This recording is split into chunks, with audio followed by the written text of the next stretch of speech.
So hello everyone, this is Mahima and today we have with us the very handsome and the very talented Darshan Kumar. Welcome Darshan, how are you? Thanks, Mahima. Thanks for having me. I'm good. How are you? Great, it's an absolute pleasure to have you here just weeks after your recent film release, Tufan. Yes, yes. Yeah, I'm touchwood. By God's grace, I'm getting great reviews and appreciation messages from film fraternity, and critics are also loving my job. So yeah, it's a good time, and I'm enjoying this time. So to start off, I need to ask you first of all, what is the best reaction, best review that you received for your character, Dharmesh Patil? I got many reviews, especially the appreciation messages from film fraternity. One of the best directors sent me an SMS, and he said he loved my job, and he said you have a very charismatic eyes which speaks a lot. So that's a big thing for me, and I got amazing reviews by the all the critics. Many critics said he deserved now as a lead. So yeah, so that's a big thing for an actor, and now audience is also saying the same thing. So fingers crossed, I'm enjoying this phase. Yeah. That's great. And I have to say, red color really suits you on screen. Oh, thank you. Thank you so much. So Darshan, what made you say yes to this character of a boxer? Actually, as being a sports person, I always wanted to do a sport film. And in especially in Maricom, I was sitting outside of the ring, cheering and supporting Priyanka Chopra. In this movie, I got a chance to play boxing, hitting and getting hit. So it was very and I want always wanted to do this. So yeah, it was amazing. So that's why I signed this film. And Tufan is a sport drama with lots of turns and twists. So I always want to do sport films. Yeah, so that's why I did it. That's really nice. अगर आपको मौका मिले आगे जाके lead star बनने का एक किसी स्पोर्ट्स ड्रामा में, would you be interested?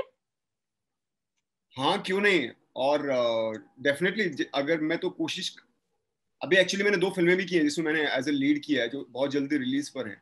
और स्पोर्ट तो हमेशा मैं बचपन से ही करता आ रहा हूँ. मुझे याद है जब मैं दिल्ली में था तो मैं पहलवानी करता था. मैं तकरीबन 5-6 साल का होऊंगा और तभी से मैं जाकर वो अखाड़ा खोदने की कोशिश करता था.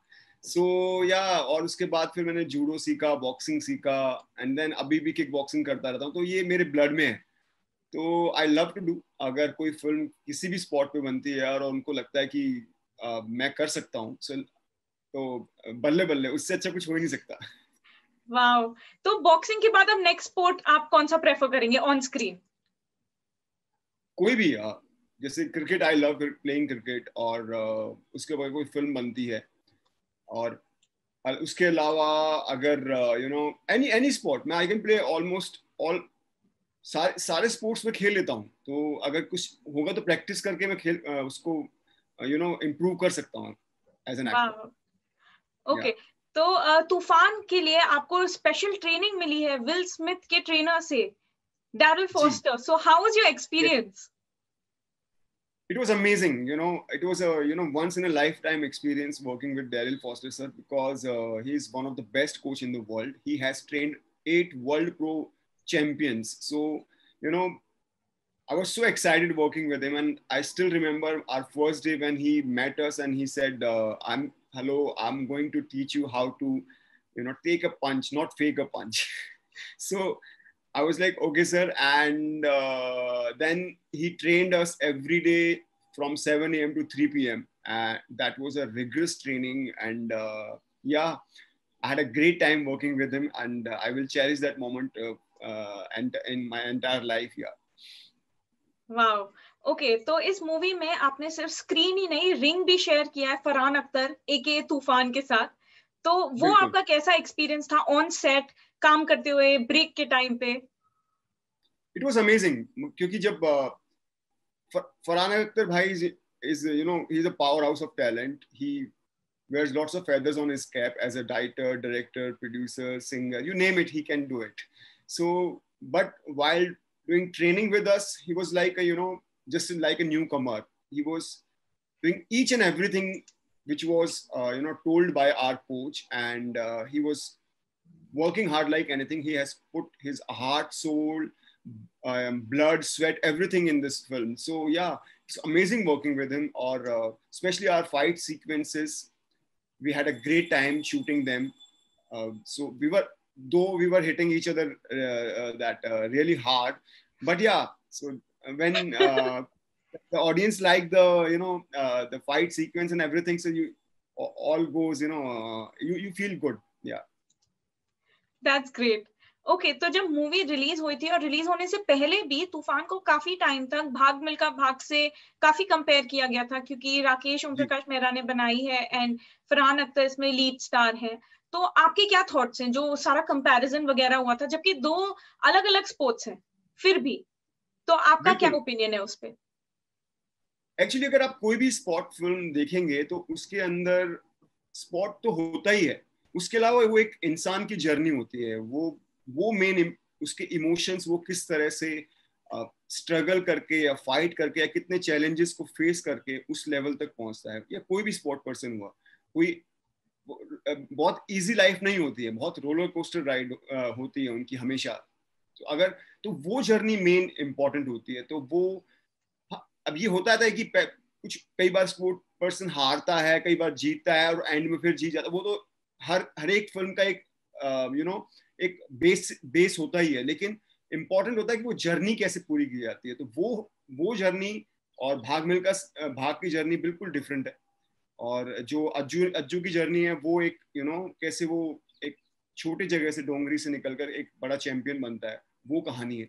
तो ये हम उसको कंपेयर नहीं कर सकते। हाँ, बेस थोड़ा सेम ही होता है हर स्पोर्ट फिल्म का। ओके तो अभी तूफान के अलावा आपका एक और बहुत बड़ा प्रोजेक्ट रिलीज हुआ, द फैमिली मैन 2, जिसमें आपके रोल को बहुत प्यार तो मिला ही है, everybody loves you on screen, लेकिन काफी लोगों ने कैरेक्टर को ट्रोल किया है, कैरेक्टर के प्रति अपनी नफरत दिखाई है कि जी। बहुत कुछ कहा गया ऑनलाइन। तो आप आपने भी रिसेंटली इसके बारे में बात भी की थी कि किसी ने आपको कुछ कहा भी था कैरेक्टर के लिए। तो how did you deal with all of this, all the negativity and hatred? क्योंकि परफॉर्मेंस बहुत अच्छी थी, लेकिन कैरेक्टर ऐसा थोड़ा ग्रे शेडेड था। ग्रे शेडेड भी नहीं, विलेन ही था। विलेन था, बिल्कुल एकदम ब्लैक कैरेक्टर है वो। मेजर समीर, अगर हम न्यूज देखें और पढ़ें तो इस तरह के बहुत सारे लोग हैं, मेजर समीर जैसे लोग, जो अपने सिर्फ सेल्फिशनेस के लिए ही ऐसे खतरनाक मिशंस को एग्जीक्यूट करते हैं और अपना फायदा देखते हैं उसमें।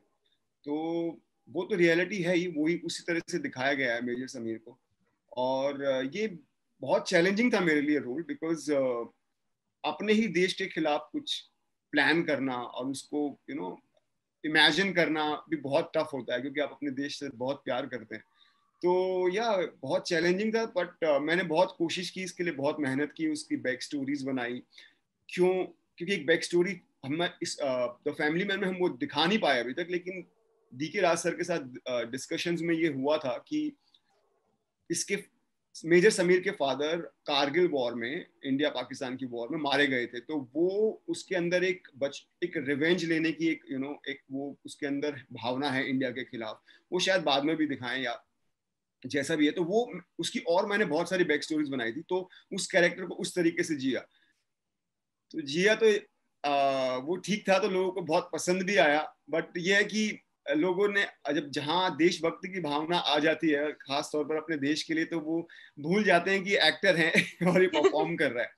तो उसके लिए मुझे अभी तक गालियां पड़ रही हैं। मैं बहुत जगह बोल भी चुका हूँ, मेरा इसका इंटरव्यूज भी आ चुके हैं इस बारे में कि मैं दर्शन कुमार हूँ, मैं इससे पहले भी विलन प्ले कर चुका हूँ, बहुत सारे अवार्ड जीत चुका हूँ NS10 के लिए। और बट लोग शायद उसको बहुत सीरियसली ले रहे हैं मेजर समीर को। तो मैं एक तरह से कॉम्प्लीमेंट मानता हूँ इस चीज को, कि वो भूल गए हैं कि मैं एक्टर हूँ, और वो मुझे पहले भी फिल्मों में देख चुके हो, मेरे काम को सराह चुके हैं, बट अभी वो मेजर समीर से बाहर नहीं निकल पा रहे हैं। तो it's A complement for me.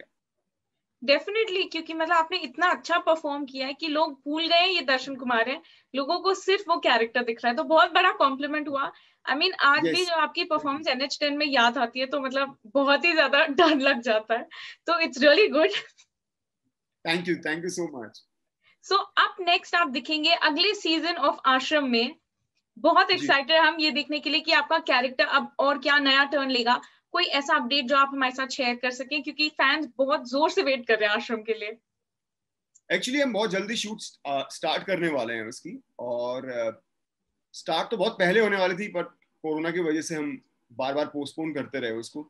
और प्रकाश जी उस पर और काम कर रहे हैं, तो स्क्रिप्ट बहुत ही कमाल बनी है, और हम सब एक्टर्स बहुत एक्साइटेड हैं कि कब शूट स्टार्ट हो और कब हम अपने, मैं उजागर सिंह बनूं या बॉबी भाई जी अपने बाबा के अवतार में आए। सब बहुत एक्साइटेड है काम को लेकर। तो आई थिंक नेक्स्ट सीजन बहुत ही कमाल आएगा और लोगों के रोंगटे खड़े कर देगा, क्योंकि मैं जितनी बार भी स्क्रिप्ट पढ़ रहा हूँ तो गूज बम्स आ रहे हैं। तो लेट्स सी, तो fingers crossed, we are waiting कि जल्द से जल्द ये स्टार्ट हो और हम सेट पे पहुंचे। ग्रेट।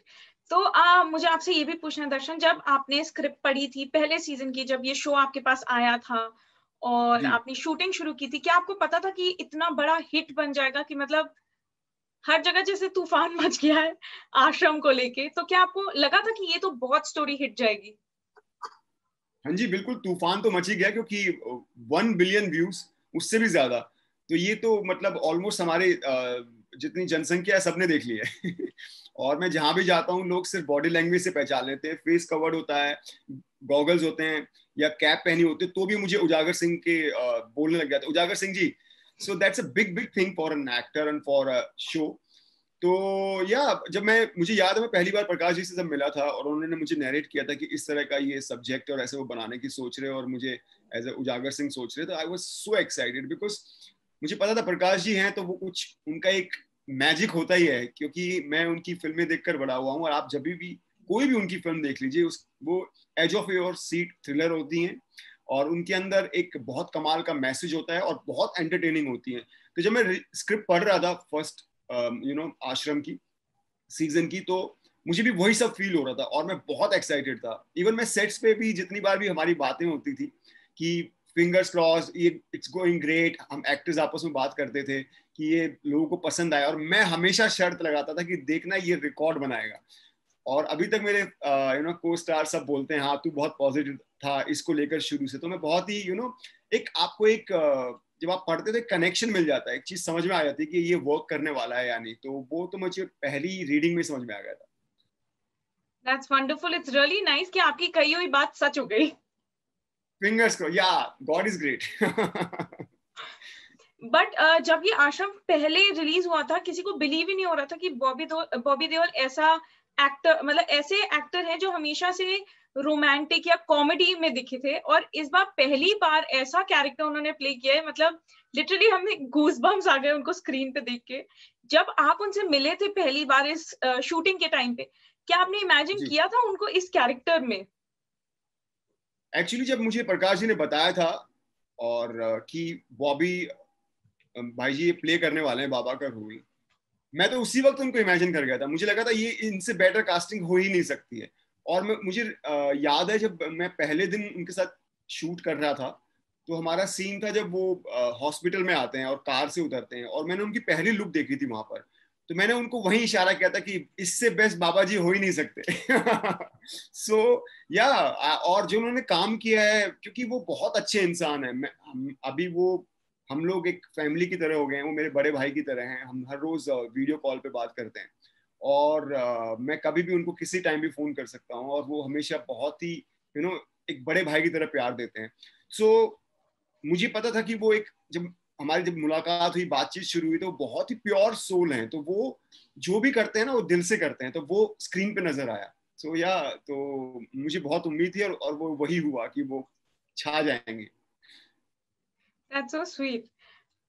ओके, तो दर्शन आपने अभी तक बहुत सारी फिल्म्स कर ली हैं, बड़े पर्दे पे भी एंड ओटीटी पे भी आपने बहुत सारे प्रोजेक्ट्स कर लिए हैं, एंड आपने जी रिसेंटली बोला था that OTT changed your life. So I wanted बिल्कुल। टू आस्क यू, क्या आपको लगता है कि ओटीटी पे डिजिटल प्लेटफॉर्म्स पे एक्टर्स को ज्यादा स्पेस और ज्यादा अपॉर्चुनिटीज मिलती हैं थोड़ा एक्सप्लोर करने के लिए और एक्सपेरिमेंट करने के लिए? बिल्कुल, मेरा मानना ये है कि फिल्में T20 मैचेस होते हैं, और ओटीटी प्लेटफॉर्म जो है, जितनी वेब सीरीज जो हम इस पर कर रहे हैं, वो टेस्ट मैच की तरह होती हैं। तो इसमें आपको एज ए बैट्समैन क्रीज पर आने का मौका मिलता है, अपने आप को, अपने कैरेक्टर को जमाने का मौका मिलता है। आप धीरे धीरे उसको डेवलप करते हैं, और और इससे क्या होता है कि स्पेशली वेब सीरीज का ये जादू है कि लोग उससे जुड़ जाते हैं, एक एक कैरेक्टर से जुड़ जाते हैं और उनको लगता है कि ये उन्हीं के साथ घट रहा है, और वो इन्वॉल्व हो जाते हैं वेब सीरीज के अंदर, क्योंकि वो काफी टाइम देते हैं। फिल्म 2 घंटे की होती है, लेकिन वेब सीरीज को तकरीबन 5 से 6 या 7 8 घंटे देते हैं। तो वो उनका अपना हो जाता है इतना टाइम देने के बाद, और वो वेट करते हैं नेक्स्ट सीजन का। तो वेब सीरीज का अलग जादू है। या तो ये बहुत ही ग्रेट टाइम है एक्टर के लिए और क्रिएटिव पीपल के लिए, जो कुछ नया क्रिएट करना चाहते हैं, जो चाहते हैं कि वो कुछ इन्वेंट करे और ऑडियंस के सामने नया पेश करे, क्योंकि ऑडियंस बहुत इंटेलिजेंट हो गई है आज की। उन्हें वो सारा कंटेंट आजकल इंटरनेशनल कंटेंट देख रही है, और उनको उसी की लेवल का हमारे इंडिया से एक्सपेक्टेशंस हैं। सो या it's a good time for everyone, for creative people. या तो अब आप नेक्स्ट किसके साथ एक्सपेरिमेंट करेंगे, किस तरह के कैरेक्टर के साथ? जितना चैलेंजिंग हो उतना ही मजा आता है, क्योंकि आपकी नींद उड़ जाती है एज एन एक्टर, एक बहुत किक मिलती है, बार बार उसको अपने आप को उस कैरेक्टर में ढालने में मजा आता है। जैसे मुझे अब जितना भी मोर चैलेंजिंग हो, जैसे मैंने अभी, मैं अगर आप बात करूँ तूफान की, तो आप जानते हैं कि इंटरवल के बाद मेरी एक आंख चली जाती है फिल्म के अंदर, और तो लेंसेज मुझे बोला गया था कि वो उसमें से आपको दिखेगा तो आप कोई टेंशन नहीं होगी, लेकिन नहीं, मुझे अपने आप को एज एन एक्टर किक नहीं मिल रही थी। मैंने कहा नहीं, वो बॉडी लैंग्वेज एक बहुत चेंज हो जाती है इंसान की, अगर आंख चली गई और फ्रस्ट्रेशन। तो उसके लिए मैंने हर रोज एक ब्लैक पट्टी बनवाई थी, स्पेशली प्रोडक्शन से ही बनवाई थी मैंने, और वो मैं रोज लगाता था। और 5 मिनट के बाद कई बार चक्कर आते थे और सर में दर्द होता था खतरनाक वाला, और कई बार तो मैं बैलेंस लूज करता था, टक्कर लग जाती थी कहीं जाकर, और चक्कर सा आता था अजीब सा। फिर वो 10 मिनट, 15 मिनट, आधा घंटा, फिर दिन भर, फिर पूरा 1 1 2 2 महीना, 1.5 महीने तक मैंने ऑलमोस्ट लगाई थी। और मैं आश्रम के दौरान जब खत्म होने वाला था और ये फिल्म शुरू होने वाली, तब भी मैं वहां लगा रहा था। तो बॉबी भाई ने भी कई बार मुझे देखा था, अरे ये क्या, मैंने कहा वो मैं कैरेक्टर के लिए काम कर रहा हूँ। सो वो बहुत इंपॉर्टेंट था, उसके कारण एक अलग से एक फ्रस्ट्रेशन लेवल आया जो मुझे कैरेक्टर में मिला। और एक, क्योंकि आपका स्पॉट छूट गया और आप इस लेवल पर आ गए हो कि अब आप बस सिर्फ बाहर हो, आप सिर्फ ऑफिस में बैठ सकते हो या इस तरह के हैंडल कर सकते हो। तो वो एक बहुत जलन होती है, एक बहुत आग होती है जो जो दिखी कैरेक्टर के अंदर। और एक आपकी एक अलग बॉडी लैंग्वेज होती है जब आप बात करते हो, तो आप शायद अगर आप गौर से देखेंगे तो वो नॉर्मल बॉडी लैंग्वेज नहीं होती। तो वो किक मिलती है, और उसके लिए मुझे बहुत अप्रिसिएशन मिल रहा है। सो या तो मैं कोशिश करता हूँ कि कुछ नया लाऊं, कुछ कुछ तो हो, कैरेक्टर बहुत डिफिकल्ट हो तो और मेहनत करो तो और मजा आता है। तो जितना आप डिफिकल्ट लाएंगे मेरे लिए उतना better. That's great. So before I take your leave, दर्शन, मुझे आपसे एक और क्वेश्चन पूछना है। हम तो अभी देख रहे हैं तूफान, और अभी हम बहुत जोर से वेट कर रहे हैं आश्रम के नेक्स्ट सीजन का। बट आप अभी घर पे बैठ के क्या देख रहे हैं ओटीटी पे अपने फ्री टाइम में? एक्चुअली मैं काफी कुछ काफी मैंने बीच में भी वेब सीरीज देखी है, जिसमें अभी मैं लॉकी देख रहा हूँ, जो बहुत ही कमाल है। मुझे ये सुपर हीरोज और इस तरह की कॉन्सेप्ट बहुत पसंद आते हैं, वो देख रहा हूँ। और या इंडियन वेब सीरीज में मैंने देखी लेटेस्ट, तो मैंने काफी देखी है उसमें से अभी, या कुछ इंडियन इतनी याद नहीं आ रही, लेकिन हाँ, लॉकी मैंने देख के खत्म किया, वो मुझे बहुत पसंद आई यार। Great, wonderful. So thank you so much Darshan कि आपने अपने बिजी शेड्यूल में से टाइम निकाल के हमें दर्शन दिए। Thank you. It was great talking to you. It was a pleasure talking to you. Thank you. All the very best for your next project. Thank you so much. It was amazing talking to you. Take care. Thank you. Take Thanks. care. Bye-bye. Bye bye. Thanks. Bye-bye.